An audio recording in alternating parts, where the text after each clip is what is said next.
Hello, my name is Scott, and in today's video I'm going to be talking about the Canon 600D and if it's still a good camera in 2022. So what you're looking at now is video footage from the Canon 600D, also known as the Canon T3i. It tends not to be the greatest for video, although I am shooting on it now. There's no autofocus when it comes to video, and the best I can do is 1080p 24fps or 720p 60fps, and nobody wants to be recording at 720p nowadays. I've not tried much of the automatic modes. I mainly do manual because I mainly do photography with this camera. That's my kind of thing. I kind of do bits of YouTube on the side, and a more controlled lighting environment, so I leave it in manual. But for the photography, this camera is really good for what I do, street photography, nice sharp images, and for a camera that's 150 quid, what more could you ask for? It does the job. Really good picture quality, and with a combination with some of my lenses, I get a really good picture.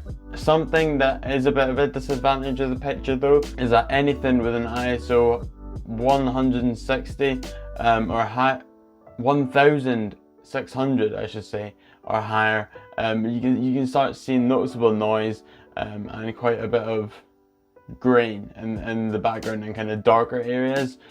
So I wouldn't put the ISO really much higher than 1600. But apart from that, picture quality is great. I'll throw some street photography examples up now. I recently went to Edinburgh, so I'll probably use them as an example. I done a POV, street photography POV video.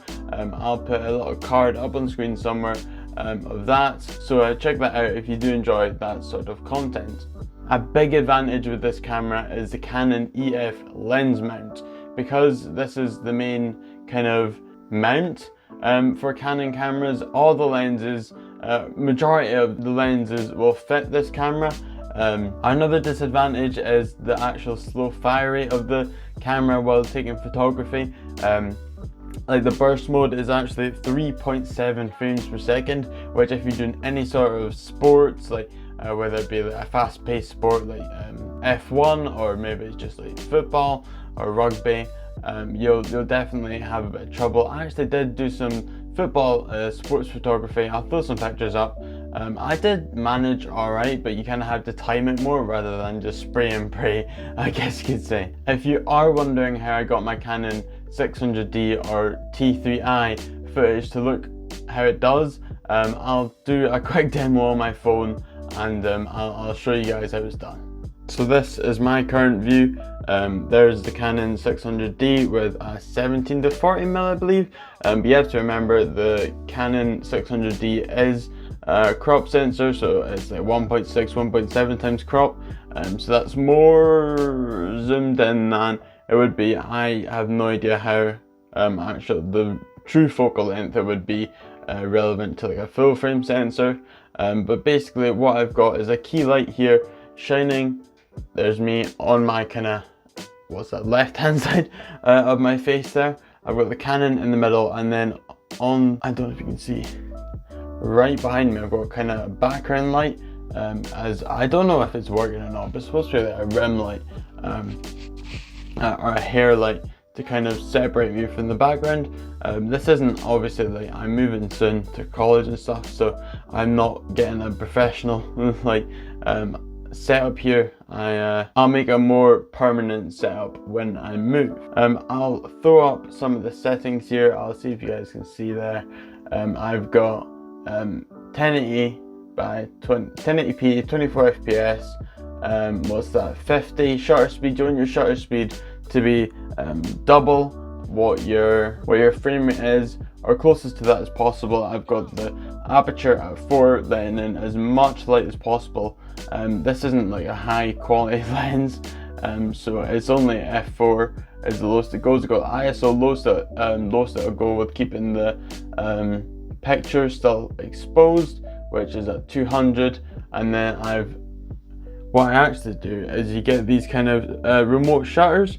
So I took a step back, lined up where I'm standing, and from here I remote shutter the focus.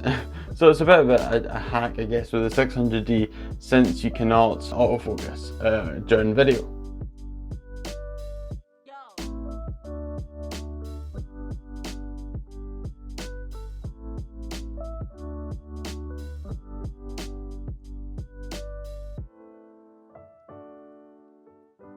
While editing, I actually noticed I forgot to sum it all up.